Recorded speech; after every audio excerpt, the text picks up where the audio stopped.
मराठा आरक्षणाच्या मुद्द्याबाबत उद्या विधिमंडळाचं विशेष अधिवेशन घेण्यात येतंय। पण या अधिवेशनामध्ये जरांगेंना ज्या बाबत शब्द दिला होता त्या सगळे सोयरे संबंधी अधिसूचनेचा मुद्दा येण्याची शक्यता अत्यंत कमी आहे, कारण सामाजिक न्याय विभागाकडे तब्बल 4.5 लाख हरकती आल्यात अशी माहिती सूत्रांकडून समोर येते। सध्या या हरकतींचा अभ्यास सुरू आहे। लवकरच त्याबाबत अहवाल सादर केला जाईल आणि हरकती नोंदवण्यासाठी सरकारनं अधिकचा वेळ दिल्यामुळे विरोधकही सध्या या मुद्द्यावर बोलणार नसल्याची सूत्रांची माहिती आहे।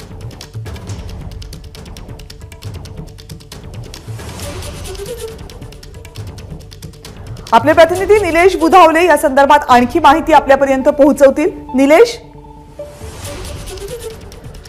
कविता, उद्याच्या अधिवेशनाच्या अनुषंगाने ही एक मोठी घडामोड म्हणावी लागेल, कारण उद्या मनोज जरांगे यांना ज्यावेळेस वाशी या ठिकाणी आंदोलन केलं होतं आणि आंदोलन संपताना त्यांना जे आश्वासन देण्यात आलं होतं याच्यामध्ये प्रामुख्यानं सगळ्या सोयऱ्यांसंदर्भामध्ये कुणबी नोंदींसंदर्भात जी अधिसूचना काढली होती त्यावर हरकती नोंदवण्यासाठी वेळ देण्यात आला होता। हा वेळ आता वाढवण्यात आलेला आहे।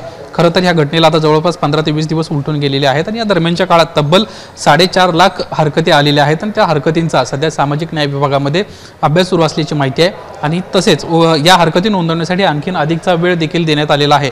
त्यामुळे उद्याच्या अधिवेशनामध्ये या संदर्भामधली चर्चा जी आहे ती होण्याची शक्यता फार कमी आहे। आज महाविकास आघाडीच्या नेत्यांची बैठक पार पडली आणि या बैठकीमध्ये या मुद्द्यावर देखील चर्चा झाल्याची विश्वसनीय सूत्रांची माहिती आहे। उद्या मराठा आरक्षणाच्या ज्यावेळेस बिल मांडलं जाईल त्यानंतर कोण कोण बोलणार या संदर्भातली देखील या ठिकाणी चर्चा करण्यात आलेली आहेत। जे गटनेते आहेत त्यांनाच बोलण्याची संधी देण्यात यावी अशा पद्धतीची देखील आजच्या बैठकीमध्ये चर्चा झाली आहे। खरं तर मनोज जरांगे यांना आंदोलन ज्यावेळेस केलं होतं त्यावेळी ओबीसी समाजामध्ये देखील एक मोठा रोष पाहायला मिळत होता आणि ओबीसी समाजानं मागणी केल्यानंतरच हरकती आणि नोंदवण्यासाठी अधिकचा वेळ देण्यात आला होता आणि त्यामुळे सरकारने या संदर्भात सावध पवित्रा घेतलेला आहे। उद्या विरोधक देखील या मुद्द्यावर फार कमी बोलताना पाहायला मिळतील।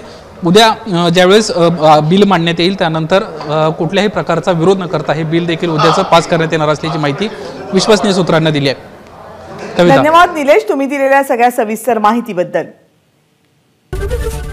एबीपी माझा, उघडा डोळे बघा नीट।